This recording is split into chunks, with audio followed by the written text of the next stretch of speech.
अस्सलाम वालेकुम, SM news के साथ मैं हूं इश्तियाक अली। खबरों का सिलसिला मजीद आगे बढ़ाते हुए खबर शामिल करते हैं कराची से। कराची के इलाके गुलबर्ग में घरेलू मुलाजमा ने चोरी के दौरान पकड़े जाने पर घर की मालकन को कत्ल कर दिया। SSP सेंटर मलक मुर्तजा के मुताबिक गुलबर्ग ब्लॉक 5 में अली सुबह मुलाजमा ने घर में चोरी की वारदात करने की कोशिश की, ताहम इस दौरान घर मालकन 85 साल नूरजहां ने मुलाजमा को दौरान वारदात रंगे हाथों पकड़ लिया। इसी हवाले से मजीद तफसीलात जानते हैं ब्यूरो चीफ जुल्फकार अली से। जी जुल्फकार, तफसीलात से आगाह कीजिएगा।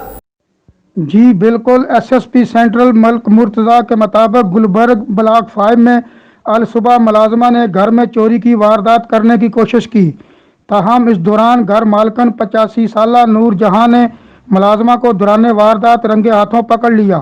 पुलिस के मुताबिक रंगे हाथों पकड़े जाने पर मुलाजमा ने मालकन का गला घोंट दिया, जिससे इसकी मौत वाक़या हो गई। पुलिस हकाम ने वारदात में मुलव्वस मुलाजमा आरफा और इसके शोहर अलन को गिरफ्तार कर लिया। पुलिस के मुताबिक मुलजमा आरफा 4 साल से इसी घर में नौकरी कर रही थी और मूसा कॉलोनी की रिहायशी है, जबकि वारदात के दौरान इसका शोहर घर के बाहर इंतजार कर रहा था। वाक़या से मुतल्लिक मजीद तफ्तीश भी जारी है। जी बहुत शुक्रिया जुल्फकार, तफसीलात से आगाह करने के लिए। अब तक के लिए इतना ही। मजीद खबरों के लिए देखते रहिए SM न्यूज़।